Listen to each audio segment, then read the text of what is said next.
Salut à toi, comment est-ce que tu vas aujourd'hui? Alors moi je commence tranquillement cette semaine, j'avais la tête dans la paperasse, j'avais pas mal d'impôts à payer, enfin il y a plein d'impôts qui sont très créatifs à ce niveau-là. Et du coup j'avais envie d'en profiter pour te parler de la peur de la paperasse. Il y en a qui appellent ça la phobie administrative. Je sais que l'administratif c'est une des raisons qui bloque certaines personnes à se lancer en freelance et c'est peut-être ton cas, mais j'avais vraiment envie de te parler de ça pour t'expliquer que voilà, ok c'est assez chiant mais c'est pas non plus c'est pas une montagne quoi. Juste avant de te parler de tout ça, je voudrais te remercier d'avoir participé à mon sondage de vendredi. J'avais mis un petit sondage dans ma vidéo de vendredi et ça m'a bien aidé, c'était pour savoir en gros quelles sont les thématiques de ma chaîne qui t'intéressent le plus. D'après les résultats du sondage, les deux choses qui intéressent le plus c'est le fait de devenir freelance et de gagner de l'argent sur internet. C'est quasiment, il y a le même nombre de voix pour les deux quasiment. Je vais profiter du coup de cette vidéo pour faire un nouveau sondage et cette fois de me concentrer sur le freelancing. Qu'est-ce qui te bloque le plus pour devenir freelance? Quels sont les problèmes que tu rencontres? Il y a une petite question ici sur le i, il suffit de cliquer et de faire ton choix. Ça m'aidera à y voir encore plus clair, pour t'aider à devenir freelance. En tout cas, dans les futures vidéos, je parlerai à la fois de freelancing et de web marketing vu que ce sont les deux choses qui t'intéressent le plus. Allez, on va parler de paperasse. Juste avant, je t'invite à mettre un gros pouce bleu pour me soutenir et à t'abonner à la chaîne si c'est pas déjà fait. A tout de suite.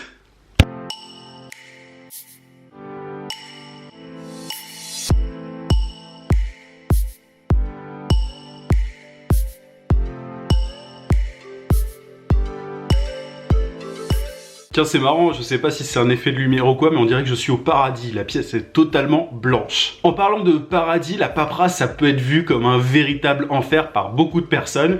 Et je te l'accorde, c'est pas vraiment le truc le plus fun du monde. Le truc, c'est que c'est un passage obligé si tu as envie de te lancer en tant qu'indépendant. Quand on n'est pas indépendant, on a déjà de la paperasse, on a déjà des impôts à payer, etc. Mais quand tu es entrepreneur, auto-entrepreneur, indépendant de manière générale, tu as beaucoup plus de papiers à remplir. Je sais pas toi, mais moi clairement, je crois que j'ai la phobie administrative. Je suis jamais autant énervé que quand je remplis des papiers. Tu vois, je te dis que je médite, j'apprends à être positif et tout, mais alors s'il y a vraiment un moment où c'est compliqué, où j'essaie de me contenir, c'est quand je remplis les impôts ou différentes cotisations. Je pense qu'on est un peu tous pareils par rapport à l'administratif, par rapport au papier. Il y a personne qui adore remplir ses impôts, envoyer des lettres et tout. Moi, il y a un truc aussi qui me rend dingue, c'est que il y a plein de trucs encore qui se font par courrier, tu vois. Moi, j'ai envie de tout faire par internet, normal, logique, et c'est pas possible. Enfin, c'est de plus en plus dématérialisé, mais il y a encore, tout à l'heure, j'ai dû envoyer un papier pour autoriser la CIPAV, qui est le truc des retraites en gros, à me prélever mensuellement, tu vois. J'ai dû envoyer un papier. J'ai bon espoir pour que tout soit dématérialisé et qu'on puisse tout faire par ordinateur, mais pour l'instant, c'est pas encore le cas.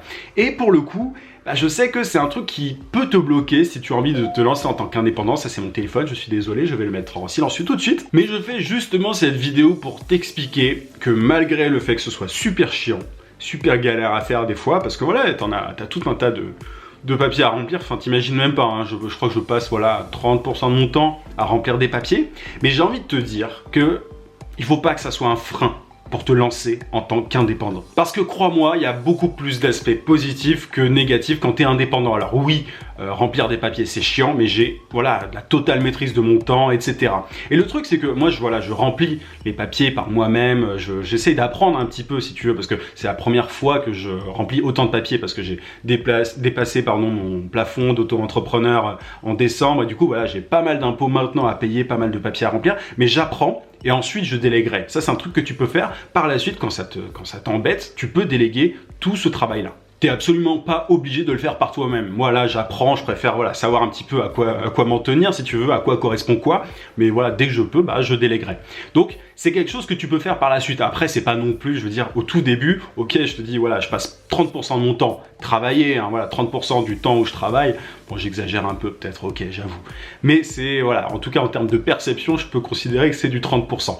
Mais c'est pas non plus une montagne, quoi. C'est un truc que tu peux largement faire. Et une fois que tu as appris comment faire, je pense que c'est beaucoup moins pénible. Au début, quand tu découvres, tu te dis, ah bah tiens, j'ai la CIPAV, j'ai la CSG, j'ai ceci, cela, et tu commences à apprendre aussi à quoi correspond tel truc. Mais le message principal de cette vidéo que je veux te faire passer, c'est que si l'administratif, si la paperasse, c'est un frein pour toi, tu te dis voilà, je vais pas me lancer en tant qu'indépendant parce que j'ai peur de la paperasse et tout, c'est une excuse, c'est rien d'autre qu'une excuse. Tu sais, je te parle régulièrement des freins internes, des obstacles internes qu'on peut avoir pour passer à l'action dans différents domaines, et quand tu te lances en tant qu'indépendant, bah clairement, la paperasse, ça peut être une bonne excuse. Mais il faut pas que ça soit le cas, et ce qu'il faut que tu fasses, c'est il faut que tu te dises en fait que tout ça, voilà, le travail administratif, etc., ça fait partie du travail d'un entrepreneur. Souvent, avant de se lancer, on idéalise un petit peu, on pense que voilà, un entrepreneur, c'est simplement quelqu'un qui s'occupe que du fait de faire grossir son business et tout, et pour le coup, c'est pas totalement vrai. Après, comme je te disais, tu peux déléguer, mais au début, c'est pas forcément, voilà, tu t'en occupes un minimum quand même. En tout cas, même moi, en étant super nul à tous ces trucs-là, j'ai toujours fui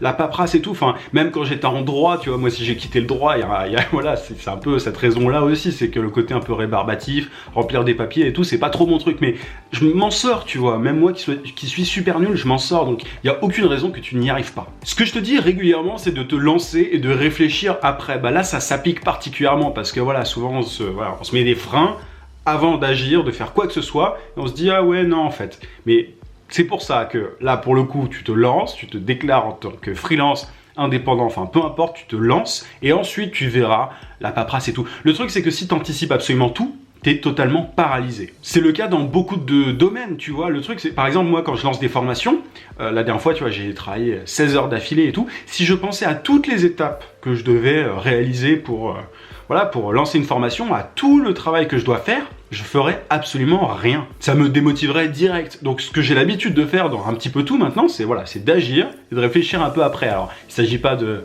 se lancer bêtement non plus, tu vois, mais derrière, je pense que ça te permet de pas trop rester paralysé. De toute façon, toute situation inconnue fait peur, tu vois, la CIPAF et tout, on a tendance à faire une montagne de trucs, des fois tu te dis, ah mais je vais pas être capable de faire ça.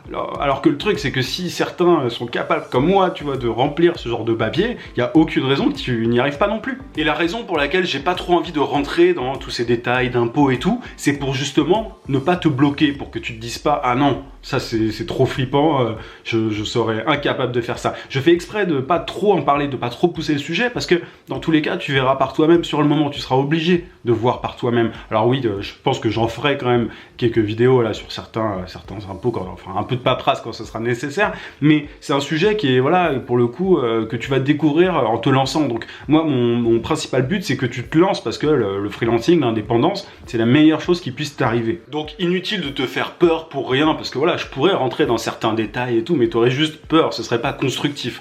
Par contre, ce que je ferais sans doute, c'est de parler plus d'organisation et tout. D'ailleurs, tu peux répondre au petit sondage, je te pose cette question-là, est-ce que c'est question d'organisation en tant que, voilà, quand tu es freelance, est-ce que ça t'intéresse? Mais c'est des choses que je peux traiter, quoi, pour apprendre à allouer un certain temps justement à la paperasse, quoi. Et là, pour le coup, tu sauras que c'est inclus dans ton emploi du temps et tu n'auras pas peur pour rien. Bref, pour résumer, lance-toi et ensuite tu verras. Les aspects positifs sont bien plus nombreux que les aspects négatifs quand tu es indépendant. Voilà un petit peu ce que j'avais à te dire sur le sujet. Avant de partir, n'oublie pas de répondre au petit sondage là. Je me répète, mais ça peut être vraiment utile pour tout le monde. Je te dis à demain, passe une très bonne soirée et surtout n'oublie pas, vis sans limite. À plus.